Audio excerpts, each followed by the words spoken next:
새정치민주연합 문희상 대표 비상대책위원장님 나오셔서 연설해 주시기 바랍니다.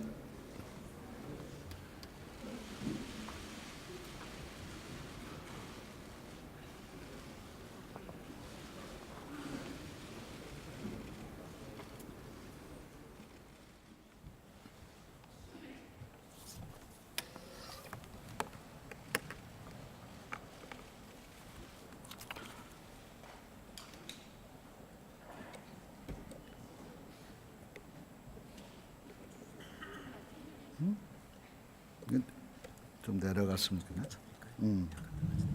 그쪽에도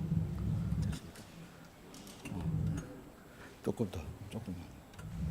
키가 굉장히 크신가 봐요. 존경하는 국민 여러분, 해외에 계신 700만 재외동포 여러분, 국회의장과 선배 동료 의원 여러분, 그리고 국무총리를 비롯한 국무위원 한 분 한 분, 새정치민주연합 비상대책위원장 문희상입니다.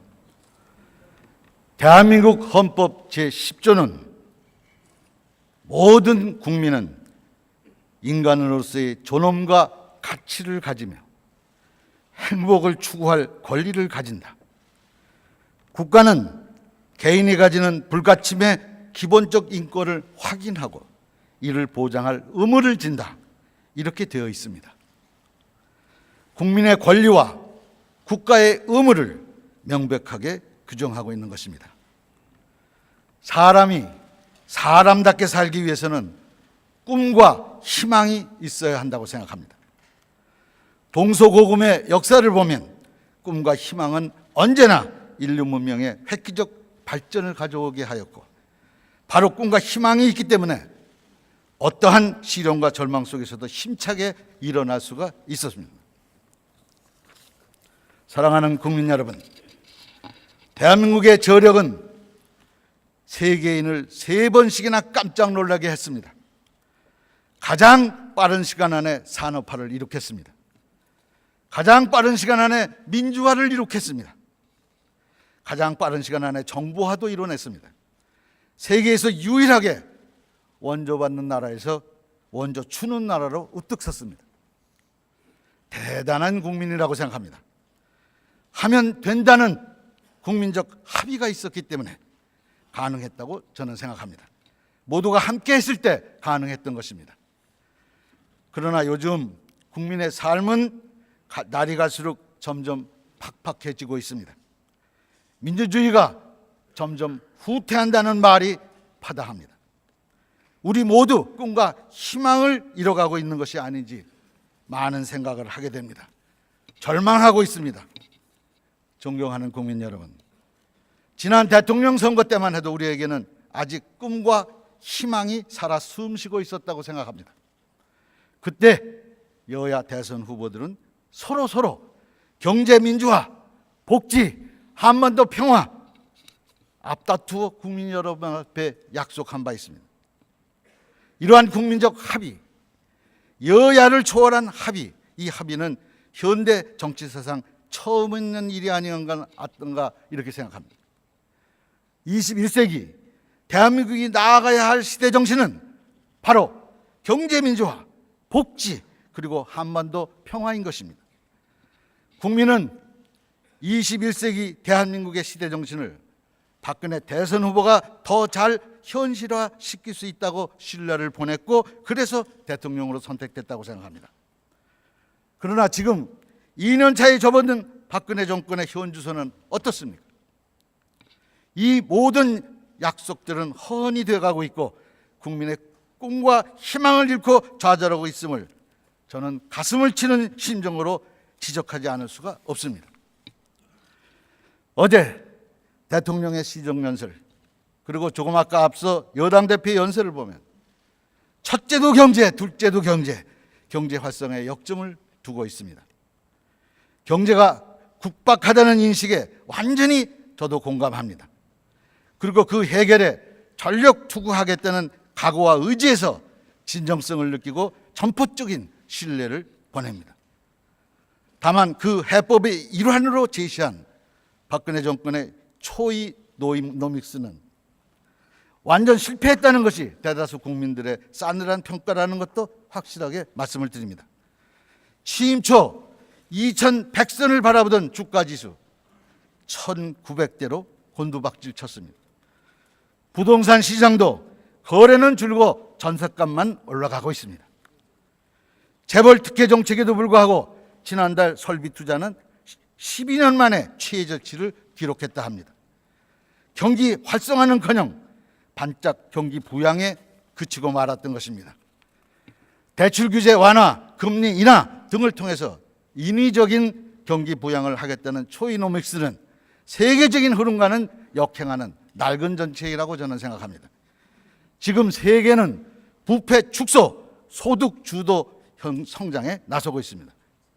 IMF, OECD, 다보스 포럼 모두 소득 주도 정책으로 전환할 것을 촉구하고 있는 현실입니다. 도대체 대한민국만 나홀로 부채 확장, 부채 주도 성장을 외치는 이유가 무엇인지 묻지 않을 수가 없습니다. 최경환 경제팀의 국민들이 기대했던 것은 출범 초기 소득 주도 성장을 말씀하셨기 때문입니다. 그런데 언제부턴가 소득 주도 성장이라는 말은 슬그머니 자취를 감춰버렸다고 저는 생각합니다. 대신 투자 활성화가 그 자리를 대신했습니다. 국가 부채만 1천조 원 내라고 합니다. 한 해 GDP 규모에 육박합니다. 가계부채 상황도 심상치가 않습니다. 이미 1100조 원의 선에 접근하고 있다고 그러는데 방금 어느 의원께서 1200조를 넘었다고 지적해 왔습니다. 박근혜 정부 들어서 빠르게 최대폭으로 증가하고 있는 현상을 봅니다.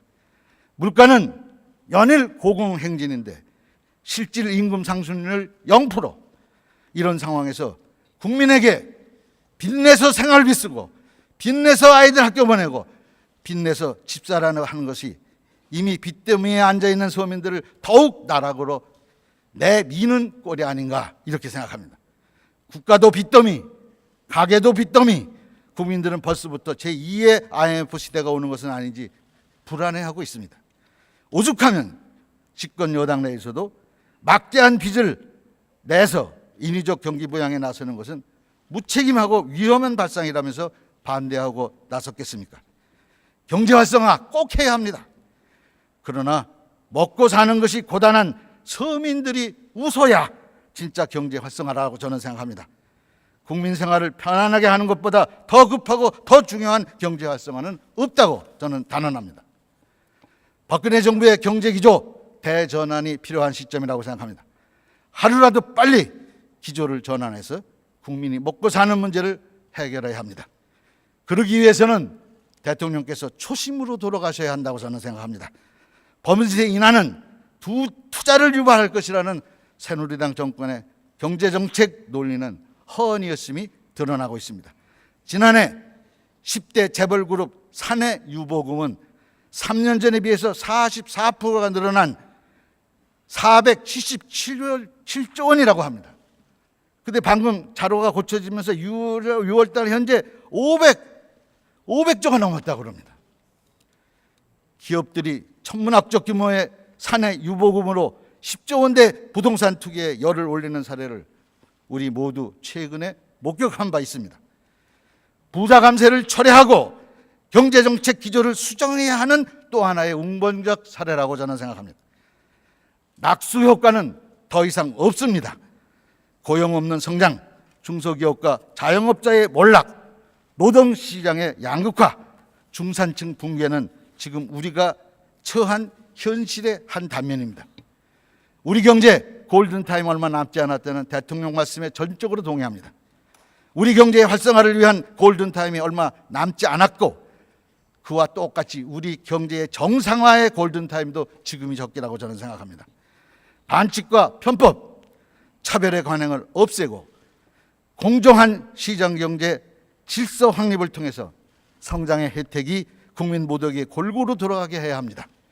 기업이 사회적 책임을 다할 때 지속가능한 경영도 지속가능한 사회도 가능하다고 생각합니다. 기업의 사회적 책임은 오히려 강화되어야 된다고 저는 생각합니다. 존경하는 국민 여러분, 복지는 헌법에 명시되어 있는 국가의 기본 책무이기도 합니다. 박근혜 대통령께서는 후보 시절에 생애 맞춤형 복지 공약을 약속한 바 있습니다. 국민은 박근혜 당시 대선 후보의 약속을 믿고 대한민국 제19대 대통령으로 선택을 했던 것입니다.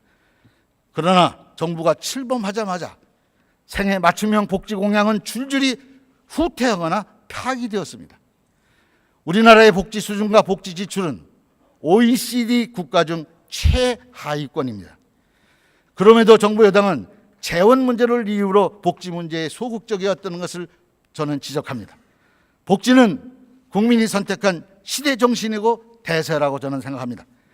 저출산 고령화 사회에 합리적으로 대응하고 양극화와 불균형을 해결하기 위한 백신이자 지속 가능한 미래를 위한 투자라고 저는 생각합니다. 물론 막대한 재원이 들어가는 것도 사실입니다. 조금 아까 여당 대표께서 말씀하신 고통의 분담도 이제 생각할 시점이 된 것도 확실하고 분명합니다. 정부는 지난 8월에 제1차 사회보장기본계획을 발표한 바 있습니다. 복지, 교육, 주택, 경제 등의 분야 211개 정책에 모두 316조 원이 들어간다고 발표한 바 있습니다. 그러나 재원 조달 방안으로 지하경제 활성화, 재정의 전략 등 흘러간 옛 노래를 이번에도 반복했습니다. 우선 재정 낭비부터 바로잡아야 합니다. 4대강 사업은 수십조의 공사비, 매년 1조 원 이상의 유지 관리비가 들어가야 할 온갖 부실의 본산임이 드러났습니다. 이번 국정감사에서 밝혀진 바에 의하면 자원 외교는 수십 건의 MOU 중 성사된 것은 단 한 건이라고 합니다. 그 결과 수십조 원에 달하는 천문학적 나랏돈이 증발해 버렸습니다. 그 기간 동안 석유공사, 가스공사, 광물자원공사 등 자원외교 관련 각 공기업 부채만도 총 56조 원에 달했습니다. 북한 소총에 뚫리는 방탄복, 물에 빠지는 상륙 장갑차, 목표물로 날아가지 못하는 어뢰, 고물 컴퓨터를 장착한 최첨단 구축함, 2억 원짜리 군 장비를 41억 원으로 뻥튀기 하는 등 상상을 초월하는 방산 비리가 발생하고 있습니다. 새정치민주연합은 4대간 부실 비리, MB정부 해외 자원개발 국부 유출, 그리고 방위산업 부실 비리 등의 척결을 위해서 3대 진상조사위원회를 구성하여 국민 혈세 낭비 실태를 낱낱이 규명할 것입니다.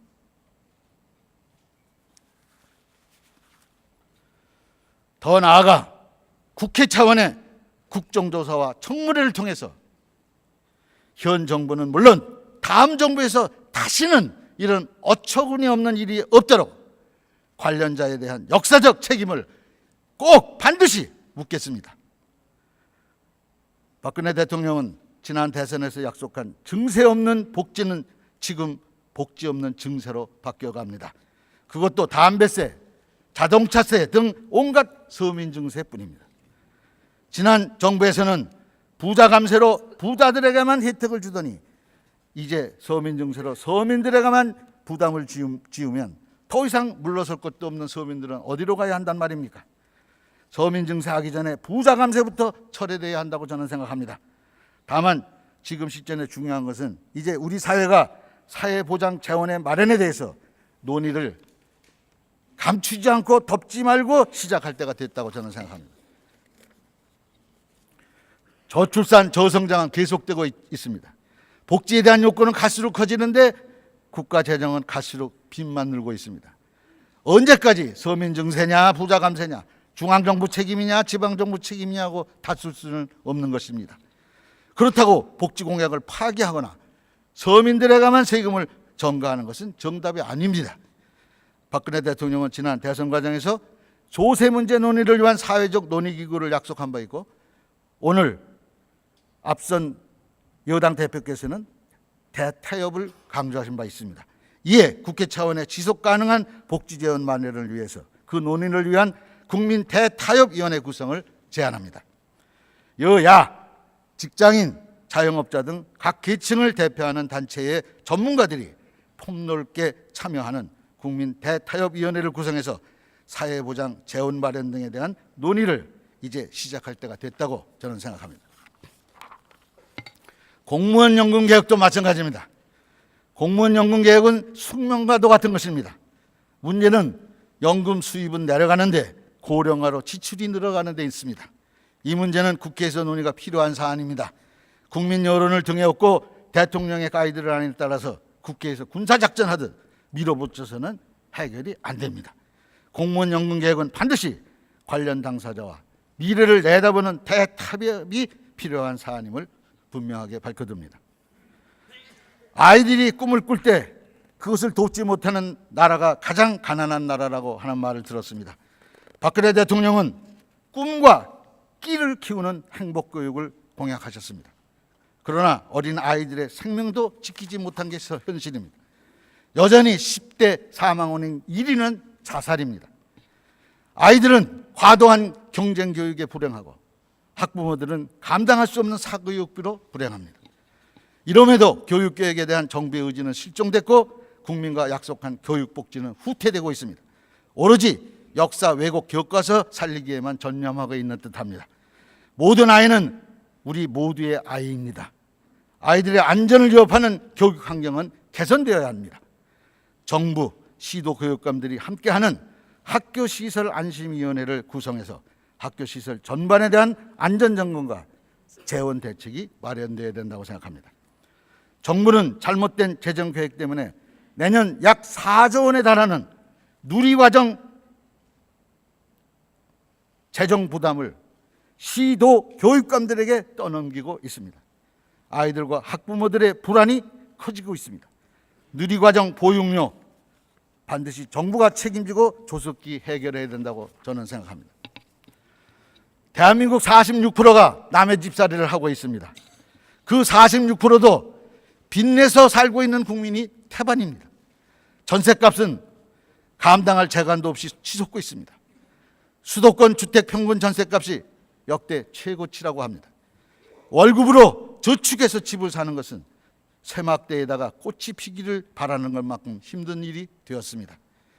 전월세 상한제 도입, 공공임대주택의 대폭 강화 등 국민 주거 안정을 위한 대책 마련에 최선을 다해야 한다고 생각합니다. 어르신을 홀대하는 집안치고 잘 되는 집안을 저는 못 봤습니다. 어르신들의 노력으로 우리나라가 그나마 이만큼 살게 되었습니다. 이제는 국가가 어르신들께 효도할 차례라고 생각합니다. OECD 국가 중 노령화 속도 1위, 노인 빈곤율, 노인 자살률은 1위이지만 노인 복지 수준은 세계 96개 나라 가운데 50위에 불과하다고 합니다. 노인 정책 전담부처를 신설하고 노인 건강, 일자리, 복지 등 종합적인 정책을 마련해서 효대하는 정당이 되려고 노력하겠습니다. 정부의 시간제 일자리 40%가량이 월 100만 원도 못 받는 것으로 확인됐습니다. 고용률 70% 달성에 눈이 멀어서 저임금 나쁜 일자리만 양산하고 있습니다. 청년들의 경제 참여가 10년째 최악을 기록하고 있습니다. 20대 청년 태반이 백수입니다. 대학 졸업 후 취업까지 평균 1년이 걸립니다. 취업해도 등록금 등 평균 1,500만 원의 빚에 시달린다고 합니다. 일자리가 최고의 복지입니다. 나쁜 일자리 양산하는 정부의 고양 정책은 실근로시간 단축, 사회적 일자리 등 좋은 일자리를 만들기 정책으로 전환되어야 한다고 생각합니다. OECD 국가 중 비정규직에서 벗어나기 가장 힘든 국가가 대한민국입니다. 새정치민주연합은 공공부문 비정규직의 정규직화 등 비정규직 노동자를 보호하기 위한 모든 노력을 다해 나갈 것입니다. 정규직이든 비정규직이든 똑같이 일하면 똑같은 임금을 받아야 한다고 생각합니다. 오른쪽 바퀴를 다는 사람, 왼쪽 바퀴를 다는 사람이 정규직, 비정규직인 이유로 차별을 받는 사회, 이것은 정의롭지 못한 사회라고 저는 생각합니다. 아파트 경비 노동자처럼 법의 보호를 받지 못하는 감시 단속적 노동자들의 근로조건 개선을 위한 노력도 게을리하지 않겠습니다. 최저임금을 생활임금 수준까지 서서히 단계적으로 올라야 된다고 저는 생각합니다.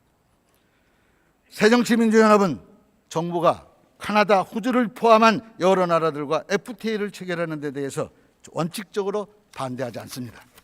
그러나 다른 나라와 FTA를 체결할 때마다 우리 농수산, 축산, 농가의 피해가 가장 크게 되어 있습니다. 정부가 그동안 마련한 피해 보상 대책이 제대로 이행되고 있는지, 추가 보완 대책은 어떻게 되는 것인지에 대해서 철저히 따지고 묻고 그걸 이루는 데 최선을 다하겠습니다. 전시작전 통제권을 차질 없이 환수하겠다던 박 대통령의 공약이 또한 허언으로 끝났습니다. 2015년 말로 되어 있던 전작구 환수를 이번에는 시점도 못 박지 않고 무기한 연기됐다 합니다. 전쟁 상황에서 우리 군대 지휘권을 다른 나라에 맡기는 것을 바로잡는 것이야말로 비정상의 정상화가 아닌가 저는 생각합니다. 20년 넘게 준비되어 왔고 국회 비준까지 마친 용산기지 이전 계획을 크게 수정하고 10년 가까이 논의되어 온 전작권 환수 시점을 또 늦춰서 우리는 또 얼마나 큰 대가를 치러야 하는지 국민이 걱정하고 있습니다. 특히 용산기지 이전 계획과 연합토지관리계획은 국회 비준 동의를 마친 한미 간 협정인 만큼 이에 대한 변경은 국회 동의를 반드시 받아야 할 것이라는 점을 분명히 지적합니다. 존경하는 국민 여러분, 박근혜 정부 들어서 대한민국의 외교 안보 전략이 표류하고 있지 않나 이런 의문이 듭니다. 새누리당 집권 7년째 외교는 길을 잃었고 안보는 불안하며 통일은 멀어졌다 이렇게 생각합니다. 대통령은 외교에 주력하면서 동분사주하고 계십니다. 그러나 그 실제 결과는 나는 걱정스럽습니다. 미국은 우리 외교 당국을 신뢰하지 않는다고 생각됩니다. 중국은 우리 정부를 의심하기 시작했습니다. 일본은 한국 정부의 의도적 대립 외교를 무시하고 있습니다. 러시아는 한반도 문제에 무관심으로 일관합니다. 미국과 중국 사이에서 좌표를 잃고 헤매는 동안 일본의 군사 대국화는 이미 착착 현실이 되었습니다. 북한 핵 문제는 그 어떤 국제적 논의조차 지금 중단된 지 오래입니다. 도대체 어떤 의기를 위해 동분서주 하시는 것인지 근본적인 물음을 던지지 않을 수가 없습니다. 국민의 안보 불안은 더욱 커졌습니다. 병역 내에서 사건 사고가 연일 터지고 일부 지휘관들의 기강행위는 도를 넘었습니다. 사드가 우리의 안보에 도움이 될 것이다라는 정부 당국자의 인식은 참으로 기가 막힙니다. 남북관계는 7년째 거꾸로만 가고 있습니다. 구호는 거창하고 구상은 화려하지만 정부의 행동은 그와 정반대입니다. 국민은 묻고 있습니다. 대체 박근혜 정부의 외교 안보 통일 전략은 무엇입니까? 외교 안보 전략은 근본적으로 재검토되어야 된다고 생각합니다. 해답은 이미 나와 있습니다. 시작은 남북관계 정상화입니다. 그러나 일부 보수단체가 대북전단을 살포해서 접경지역 주민들의 생명이 위협을 느끼고 있습니다. 국민의 생명과 안전을 지켜야 할 정부가 단체의 자율적 판단에 맡길 수밖에 없다면서 무사태평 수수 방관을 하고 있습니다. 무책임한 처사가 아닐 수 없습니다. 더구나 모처럼 만에 예고된 남북 고위급 회담 성사 그리고 정부의 큰 구상이 어그러지지 않도록 잘 관리해 나가야 할 시점입니다. 박근혜 대통령께서도 후보 시절 7.4 남북 공동성명서에서부터 남북 기본합의서, 6.15 공동선언, 14 남북 정선언에 이르는 남북 합의 정신을 존중하겠다고 말씀하신 바 있습니다. 그동안 한반도 신뢰 프로세스, 동북아 평화협력 구상, 유라시아 이니셔티브, 드레스덴 구상, 그리고 통일 대박이 이르기까지 그 모든 구상들이 공허한 끝으로 그치고 있는 이유는 그 구상 속에 북한이 빠져 있기 때문입니다. 북과 대화해야 합니다. 다시 교류하고 협력해야 합니다. 5.24 조치를 철회해서 남북관계를 정상궤도에 올려놔야 합니다. 이산가족의 상봉부대인 금강산 관광길도 다시 열어야 한다고 생각합니다. 늦어도 내년에는 남북 정상이 만나야 합니다. 그 힘으로 우리가 동북아 평화와 공존의 시대를 주도해야 된다고 생각합니다. 지금은 구체적인 행동을 보여줄 때입니다. 더 머물거리다가 골든타임을 놓쳐서는 결코 안 됩니다. 존경하는 국민 여러분, 민주주의가 후퇴하고 있습니다. 개구리가 연못물 온도가 높아져서 죽어도 서서히 조금씩 온도를 올리면 왜 죽는지도 모르고 그냥 죽는다고 합니다. 사생활의 비밀을 보호받을 권리와 양심의 자유는 대한민국 헌법에 보장된 기본권 중에 기본권입니다. 이것이 침해받기 시작하면 민주주의 위기가 시작되는 것입니다. 사이버 망명직인 텔레그램의 국내 가입자 수가 무려 300만 명에 이르렀다고 합니다. 대통령에 대한 모독이 도를 넘고 있다. 이 말 한마디에 검찰이 신속하게 사이버 명예훼손 전담 수사팀을 설치하고 국민에게 으름장을 놓은 결과라고 저는 봅니다. 경찰이 전국 CCTV 5,929대를 통합 연계해서 감시 체제를 구축했다고 합니다.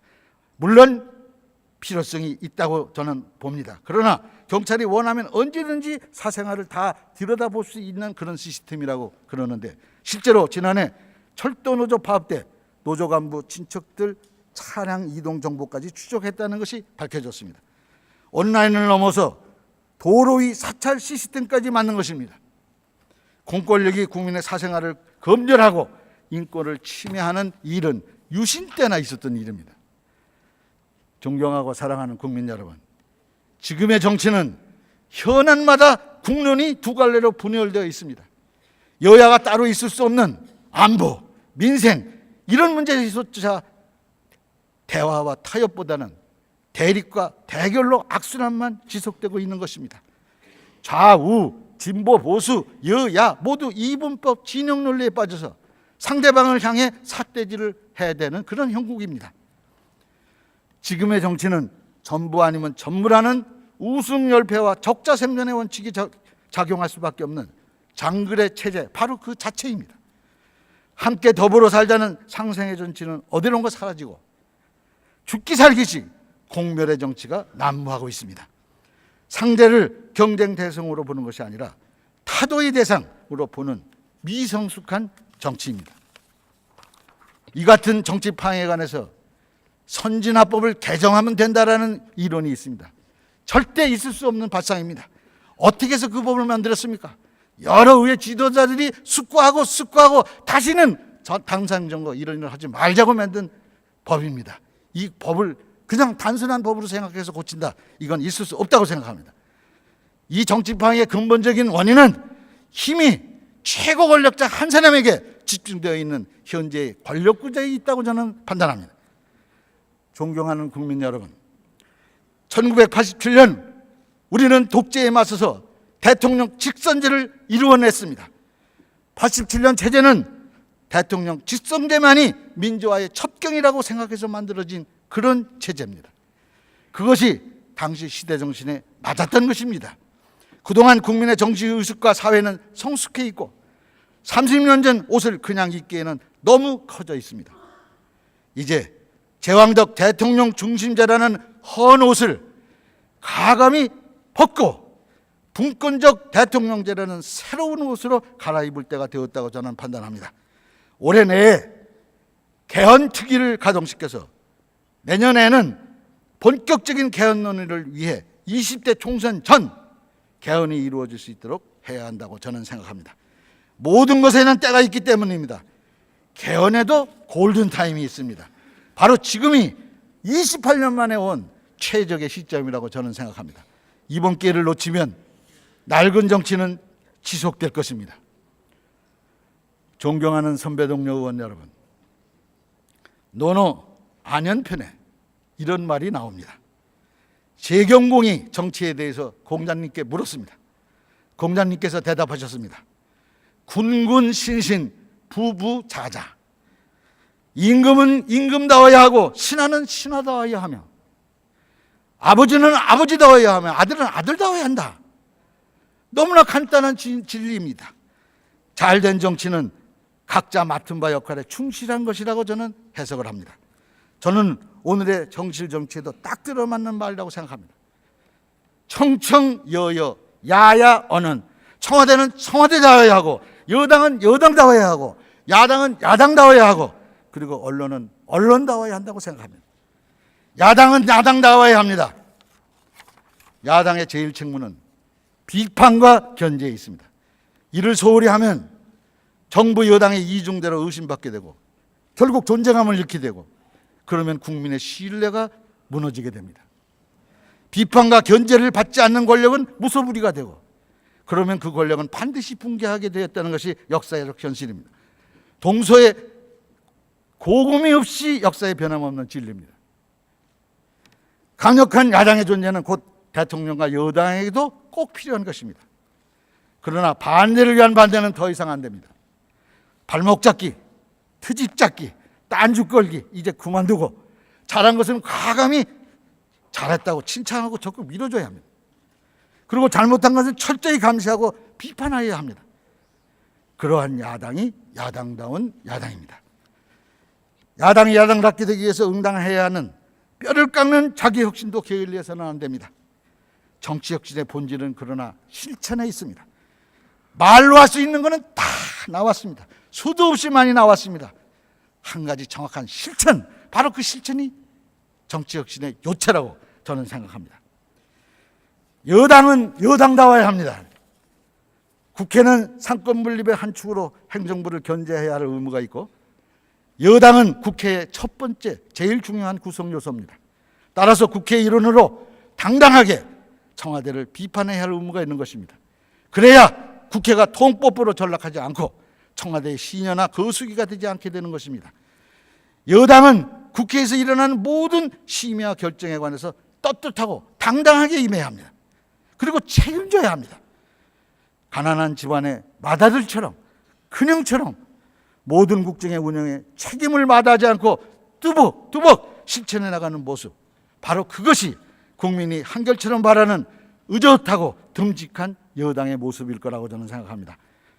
그러나 지금의 여당은 야당 탓하는 데 열중하고 있는 것처럼 보입니다. 야당이 잘못하는 것을 기다리고 있다가 반사이익만 챙기려 하고 있는 것이 아닌지, 야당이 실수하면 벌떼같이 달려들어서 돌팔매질하는 것이 아닌지 의심이 날 때가 한두 번이 아닙니다. 청와대는 청와대다워야 합니다. 청와대는 모든 가치의 총화이자 국정의 최종 결정관자이고 그리고 최고 책임자입니다. 최고 책임자는 결코 누구에게도 책임을 떠넘길 수 없는 떠넘길 수 있는 그런 자리가 아닙니다. 결코 남 탓을 해서는 안 되는 외롭고 외로운 그런 지존의 자리입니다. 지금 국민은 처음에 약속한 대로 48.5% 반대했던 세력까지 껴안고 보듬는 100% 청와대, 어머님과 같은 대통령을 원하고 있습니다. 허준의 동의봉함을 보면 통즉 불통, 불통즉 통이란 그런 귀절이 나옵니다. 통하면 아프지 않고 통하지 않으면 병이 난다, 그런 말입니다. 국가는 유기체와 같습니다. 우리의 몸과 똑같습니다. 기와 혈이 통하고 위아래 소통이 되어야 건강해지는 것입니다. 박근혜 대통령은 지금 대한민국이 가장 필요로 하는 것은 국민 통합임을 잊어서는 안 됩니다. 국민의 잠재적 에너지를 총동원하여 이를 하나로 만들 수 있는 통합 능력이 바로 민주적 리더십의 기본이요 국가혁신의 원동력이기 때문입니다. 박근혜 대통령은 초심으로 돌아가야 합니다. 대국민 약속인 경제민주화, 복지, 한반도 평화의 실천을 위해서 박차를 가해서 신뢰회복에 나서야 합니다. 그것이 100% 국민의 대통령이 되는 길이요 역사에 남는 성공한 대통령이 되는 길이라고 저는 믿어 의심치 않습니다. 사랑하고 존경하는 국민 여러분, 정치란 뭡니까? 국리민복이요 국태민안입니다.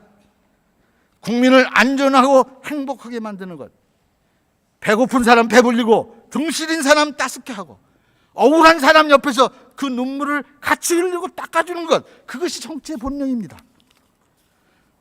박근혜 정부 핵심 공약 중 하나가 바로 국민의 안전이었습니다. 부처의 명칭까지 바꿨습니다. 2년도 안 돼서 또 다시 그 명칭을 고쳐야 될 운명입니다. 세월호 참사에 이어서 판교 안전 참사까지 발생했습니다. 개발도상국에서나 벌어질 법한 사고가 이어지는 현실에 어처구니가 없어서 할 말이 없습니다. 여야가 당초 약속했던 기한이 얼마 남지 않았습니다. 합의한 기한 내에 세월호 특별법은 반드시 제정되어야 합니다. 이것은 여야의 문제도 이념의 문제도 정쟁의 대상도 아닙니다. 이것이 유족의 뜻이요 곧 국민의 뜻이라고 저는 생각합니다. 철저한 진상규명, 책임자 처벌, 그리고 그에 따르는 보상 내지 배상, 재발 방지 체계 마련, 이런 것 될 때까지 우리 모두 최선을 다해야 된다고 생각합니다. 그래서 대한민국은 정말 세월호 이전과 이후가 달라져야 합니다. 반드시 안전한 대한민국으로 거듭나야 합니다. 더 이상 국민과 유가족들을 기다리게 해서는 안 됩니다. 오늘 해가 져도 내일 다시 뜹니다. 동트기 직전의 새벽이 가장 어둡다는 말이 있습니다. 지금은 동트기 직전의 새벽과 같은 것입니다. 지금 우리 모두 기본으로 돌아가 대한민국 호를 제대로 세우기 위해서 전력 투구합시다. 그것이 지금까지 차가워가는 바닷속 9명의 숭고한 영혼이 우리에게 외치는 것이라고 믿습니다. 우리 모두 각자의 위치에서 최선을 다하며 꿈과 희망의 대한민국 만들기에 힘을 합칩시다. 경청해 주셔서 감사합니다.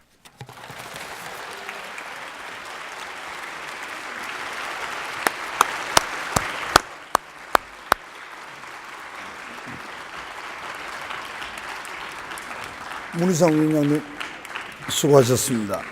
오늘 회의는 이것